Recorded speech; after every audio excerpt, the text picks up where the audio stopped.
In an industry stuffed with marketing bullshit, empty promises, and shiny-suited liars, one woman's had enough. She knows what it's like to have the wrong clients, no money, and no time for fun. But she also knows how to fix it. And on the Business for Superheroes show, she promises to tell the down and dirty truth about business, sales, and running away with the circus. Here's your host, Vicky Fraser. Hello and welcome to the Business for Superheroes show. I'm Vicky Fraser and this is my husband Joe. Hello. Hello. We are today having, I don't even know why this was even left in the bottle because we've literally got a finger each of it. Again, neat gin. Neat gin. Neat gin for the win. I couldn't be bothered to open a tonic. But this is Bath gin, gin of a different persuasion, the Damson edition. It's Damson gin, isn't it? Cheers. Happy ginning. Is it good? It's all right. Mm-hmm. Nice. Good. A little bit smoother than last week's neat gin. Right then. So, welcome to the show. This is Quirk Number 2. So, episode 145, Quirk Number 2. Esperanto for beginners. Esperanto for beginners. Yeah. Sounds like a Red Dwarf episode. It does, doesn't it? Yeah. Oh my God. We were talking about Red Dwarf the other day because there was... When you say we, you mean somebody other than me, don't you? Yeah. Me and Dom and Alex and Claire when we were hi guys. Hello. When we were having a curry after the boot camp. Mm-hmm. And on... Oh, what was it? On the menu, it didn't say Bindi Bhaji. No, I think it did say Bindi Bhaji. And it just had me in stitches. It's the Bindi Bhaji of the Vindoluvian people. Yes. Oh my goodness. If you haven't ever seen Red Dwarf, that will mean nothing to you at all. But if you have seen Red Dwarf, I think if you're not cracking up right now, then there's something wrong with you because that's one of the funniest sketches. Anyway, so yeah, it's been exciting times at Casa Dingle today. Exciting times, frightening times. The roof is still on. Just? Well, I don't think just. I think it's happily still on. Ah, you say that. So, as you may or may not know or care, we've... We're telling you anyway. We're telling you anyway. We have been having new oak stairs built to go up to the attic. Let me tell you, custom-made, hand-built oak staircases are really bloody expensive. But also really beautiful. Very lovely. And we've got a new section of floor down on the first floor because we needed to replace it. It's a bit patchy. Yeah, we couldn't. There's no point in putting stairs down and then putting a floor underneath it. That would be difficult. So we did that. But the thing is, the stairs go up in this beautiful double height space, and then they go up to the attic where there is this massive truss at about mid-thigh height. Yeah, hip height. You can kind of just about step over it if you try. And the thing is, it must be 300 years old. Well, if the house was built in 1650, it's nearly 400. Yeah. And so we thought long and hard about this, didn't we? We thought, how are we going to do this? How are we going to get the stairs up? But do we take the stairs over the truss? Do we come up somewhere else? Well, even before that, yeah, do we come up somewhere else? But we took the floor out and we just saw this double height space with the new plastering done and we're like, wow, that's just beautiful. That's great. We should just leave that. And to leave that, there's no point in just having an empty space. So we were like, right, we'll put the stairs up there. But to do that, if we didn't go over the truss, which we did think about, but would have been an extra $5,000 or something, and also just would have been awkward. Or taking the space out of the room, and there wouldn't have been headroom and all kinds of things. There were many reasons to not do that.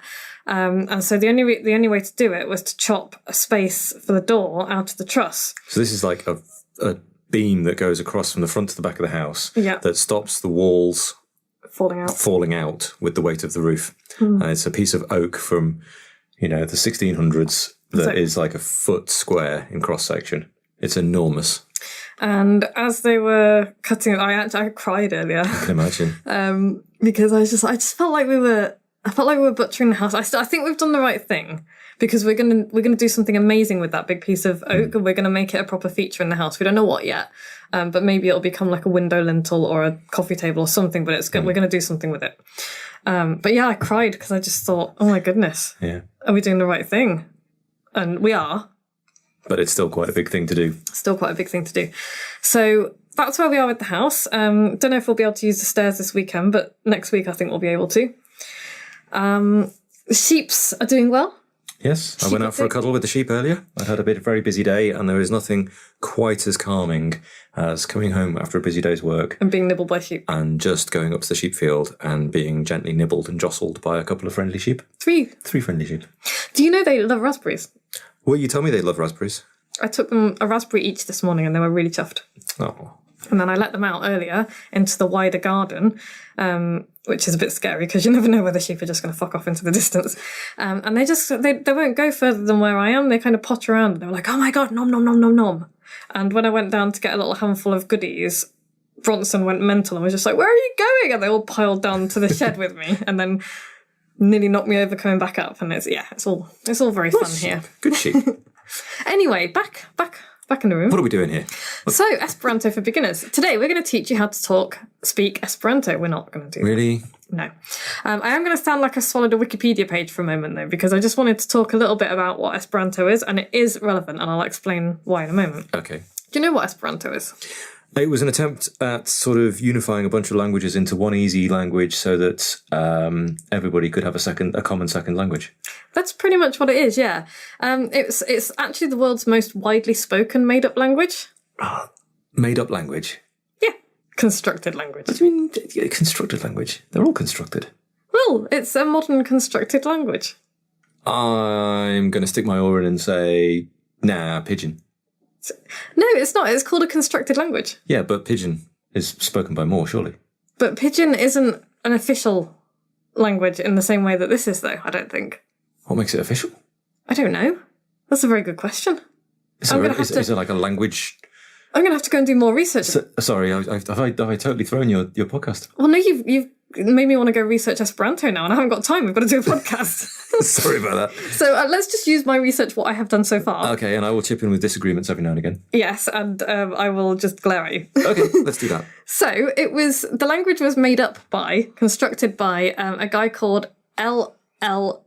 Zamenhof. I've probably pronounced that really badly. Sorry, Polish Jewish people. He was a Polish-Jewish ophthalmologist, and he made it up in the late 19th century, and he wrote a book about it called Unua Libro in 1887 under the pen name Dr. Esperanto. Okay. And so he wanted it to be called something else.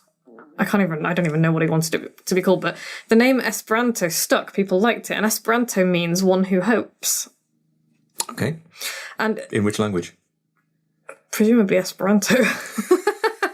It sounds kind of Spanish to me as well. I think, yeah, okay. The language is kind of Spanishy, isn't it? Presumably it's from Latin. You're the expert. I need to learn more about Esperanto. Anyway, that's not really the point, the kind of ins and outs of how it was made. But yeah, he wrote a book. He wrote the first book on it, Unua Libro. You see what a book can do? It can help you create a whole language. What does Unua Libro mean? The book. The first book. It means the first book, doesn't it, in Esperanto? It must do, yeah. The first book. My knowledge of my sketchy remembrance of Latin suggests that it means the first book. So a book, guys, if you're listening. Well, of course you're listening if you're listening. If you can hear this, you're definitely listening. If you're running a business, it's only a very small sherry. Gin. It's not sherry. I'm wondering if a book will help you. Then, a book could help you create a whole other language that 10 million people speak. I'll come back to that in a second. Does anybody speak Esperanto, really? Yes, they do. I'll come to that in a second. Yeah, there are native speakers. There's estimated native speakers, 1,000 to several thousand, Esperanto is their first language. Wait, what? Where? I don't know where, in places. Right, okay. I've done a bit of research. There's places where Esperanto is the first language.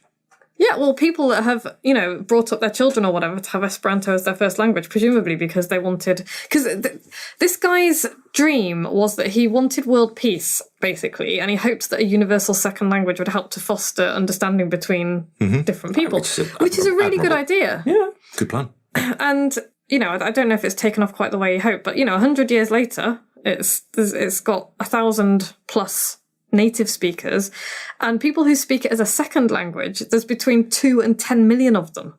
Really? Yeah. That's incredible. In 120 years or whatever, Okay. Oh, I want to know where these people are, but all right. Well, you can go and do your own research afterwards. But you don't get that with Klingon. I don't think there's that many people who speak Klingon. I don't know. I feel like I've met several thousand people who do speak Klingon. But you can learn Klingon, can't you? Yeah, it exists. The grammar exists. It all works. And that is another really important lesson for you guys. Kapla! Yeah. We're getting really nerdy right now. We don't speak Klingon. I feel like I should point that out. Do you speak Klingon secretly? Well, I can say cheers in Klingon. Kapla! Hang on. Kapla! I feel like we should throw them at the wall now.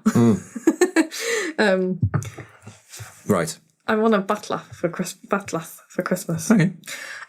Anyway. Could do that. But that, I'm going to slightly veer off on a Star Trek tangent. But, out of Star Trek... I can't imagine that. Out of Star Trek, though, you've got Klingons. You've got people who are learning to speak the Klingon language, which isn't just a made-up language. It's an entirely made-up species. Mm-hmm.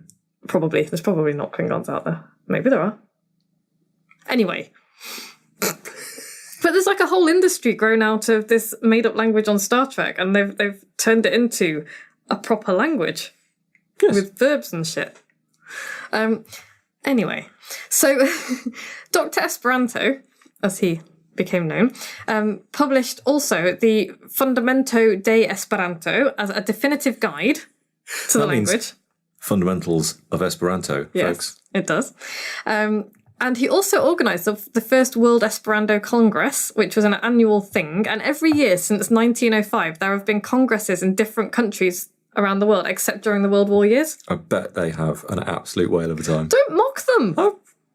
I'm not mocking them. I'm saying I bet they have a good time. Anyway, but you need to take note of this, business owners, because this is what successful business owners and successful brands do. You don't get much more successful than starting a whole new language that has 10 million speakers. A minimum of 2 million speakers. I probably shouldn't say there are definitely 10 million speakers.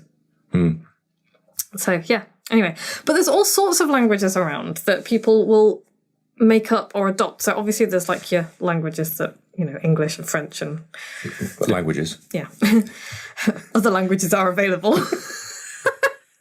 But you've also got thieves' cant or rogues' cant. The language of thieves, also known as peddlers' French, apparently. That was a secret language, which was used by thieves, beggars, and hustlers in the UK and to a lesser extent in other English-speaking countries. And I need to tell this story because of the name of the cave. There was a guy called Samuel Ridd, I don't know who he was, and he claimed that thieves' cant was devised around 1530 to the end, and I'm quoting now, to the end that their cousinings, knaveries, and villainies might not so easily be perceived and known. And he says that the people who made it up were Cock Laurel, which is a great name, and the King of the Gypsies. And where they made it up was the Devil's Arse. Nice. Which is a cave in Derbyshire. So hello to all of our Derbyshire friends. Hi, Jamie. Hi, Jamie. So yeah, the Devil's Arse, which I have actually heard of, but I'd forgotten about. Okay. I think we should go to the Devil's Arse. Okay. Well, learn the thieves' cant. Sounds good. But apparently that story is a myth, but I don't care because it's a good one.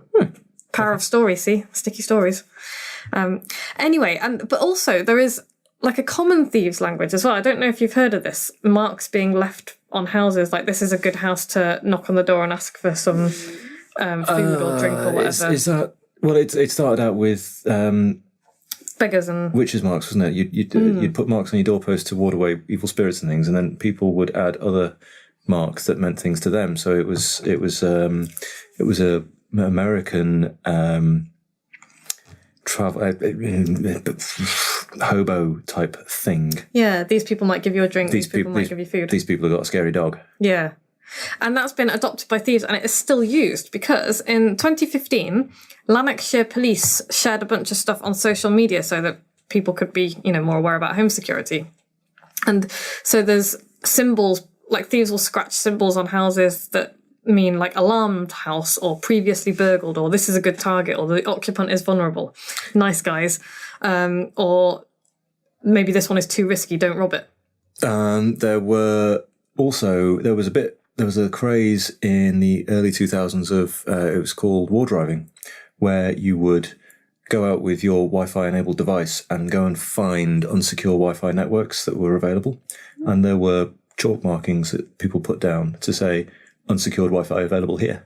Yeah, so you could just hang off people's Wi-Fi. Just wander up to, it doesn't happen anymore because most people aren't that daft, but there were a variety of symbols for the same sort of thing, but to do with secured Wi-Fi here, unsecured Wi-Fi here.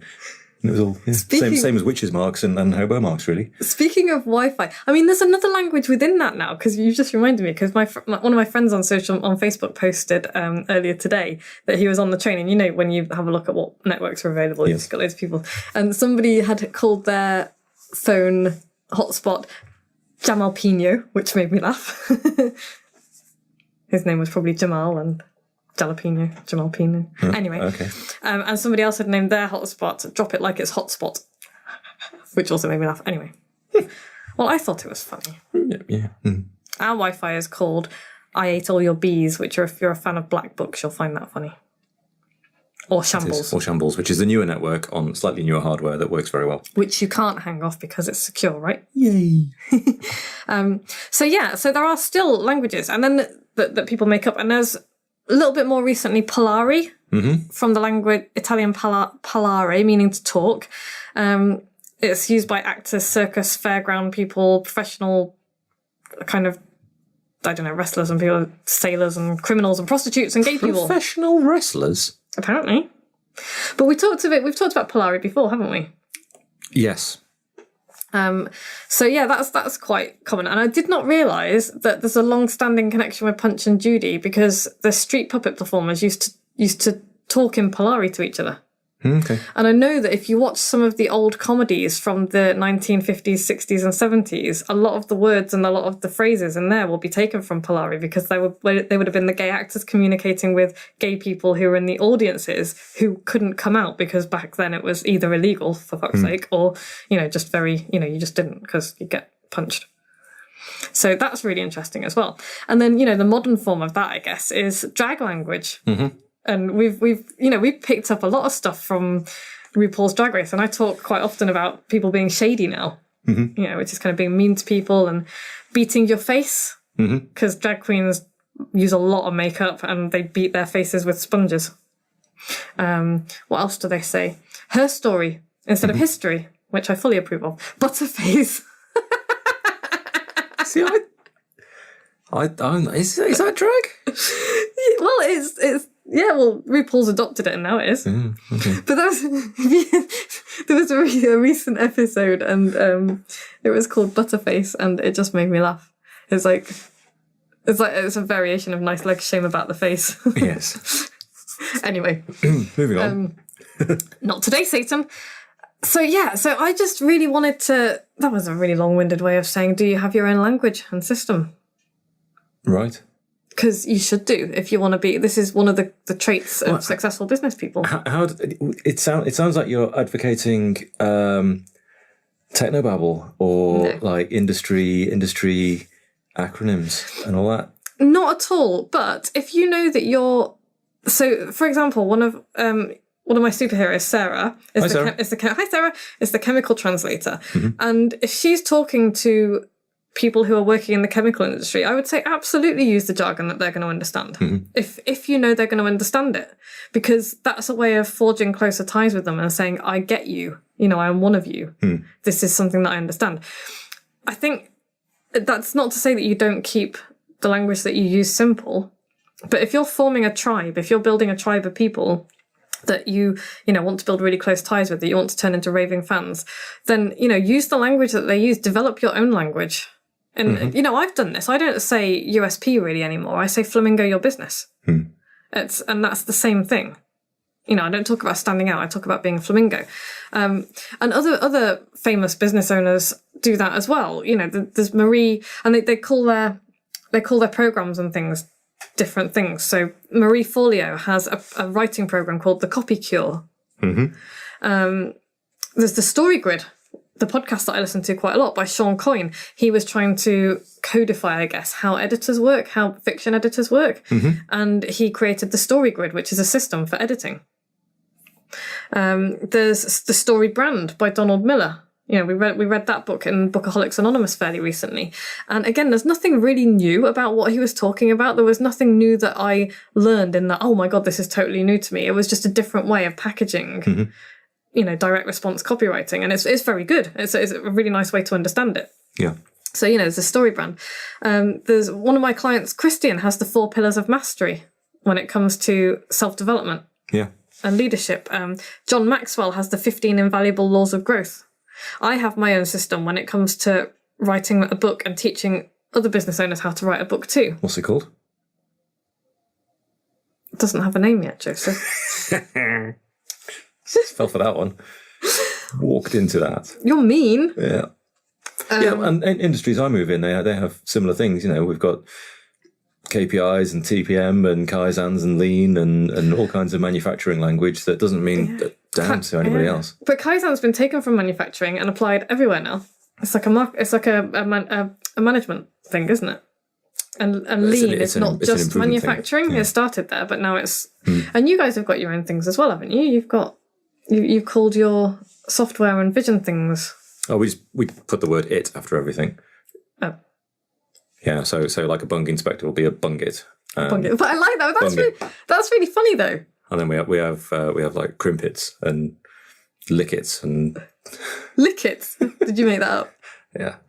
So if you're inspecting microphones, would it be a microphone it? It would be a mic it, wouldn't it? Oh, mic it. So a glass would be glass it. And a book would be book it. Smash it, yeah. Bucket would be bucket, definitely. Bucket, yeah. Just with a hyphen.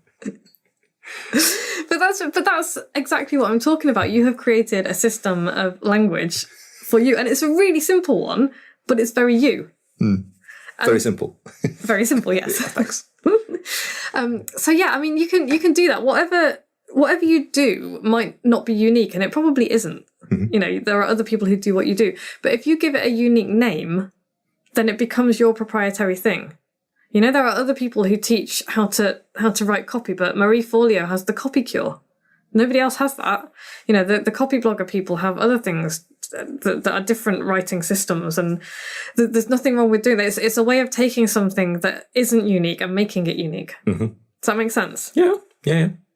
So, and this is what I'm doing, by the way, with my own business at the moment. I'm going to let all of my superheroes look over my shoulder as I build this and do this. It's going to be very exciting. Man, I can't even look over your shoulder for 2 minutes without you shouting at me. Yeah, I know, that's because you're in the same room. They won't be. So what's the takeaway for this episode, Joseph?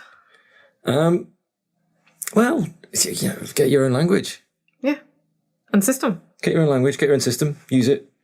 Make it yours. Bend the jelly brains until they use it too. We don't bend jelly brains, Joe. Well, we kind of do. Oh, I might make a program called Bending the Jelly Brains.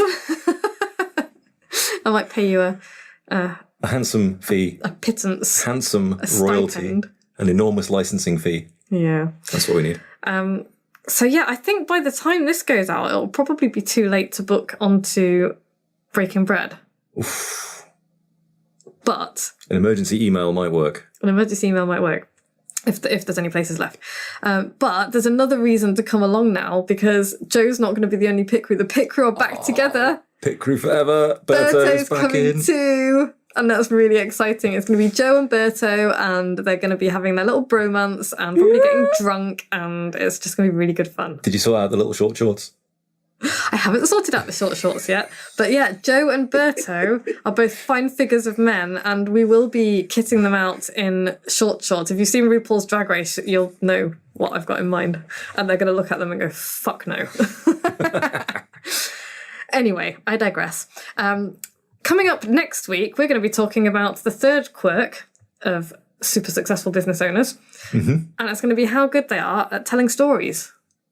I realise now we should have named these quirks. The titles of these podcasts should be like Charm and Spin and Up. And they could be Quarks. Yeah, there you go. See? Well, you know what? I can repurpose this podcast series into an ebook series. That's what we'll do. That's what we'll do. Yes. So yeah, if you're struggling with this kind of thing, if you're struggling with how you can make yourself unique and build a system that's just yours, then come to San Diego with me and Misty, because we're bloody brilliant at this kind of thing. Or book your place on the next one. Yeah, if you reserve your place. Reserve your place. Yeah, if you want in on the next one, it'll be in Portugal or Toronto. Or possibly the UK. Drop me an email, vicky@vickyfraser.com, and I'll put you on the pre-notification VIP list. You will get first dibs on a place at the next Breaking Bread Mastermind. Cool. It'd be amazing. In the meantime, though, you could join the superheroes and you will get a hefty discount on the next Breaking Bread Mastermind. Cool. If you want to join the superheroes, you can have a look in the show notes. Oh no, hang on. There might be a sensible URL. No, there is not. Okay, so you can drop me an email and I will, sort it out, send you a link, or you can look in the show notes and there will be a link there. In the meantime, we'll be back same time next week. Cool. Thanks, Joe. No worries. Bye. Bye. Like what you've just heard? Tell your colleagues, tell your friends, send them to www.businessforsuperheroes.com/podcast.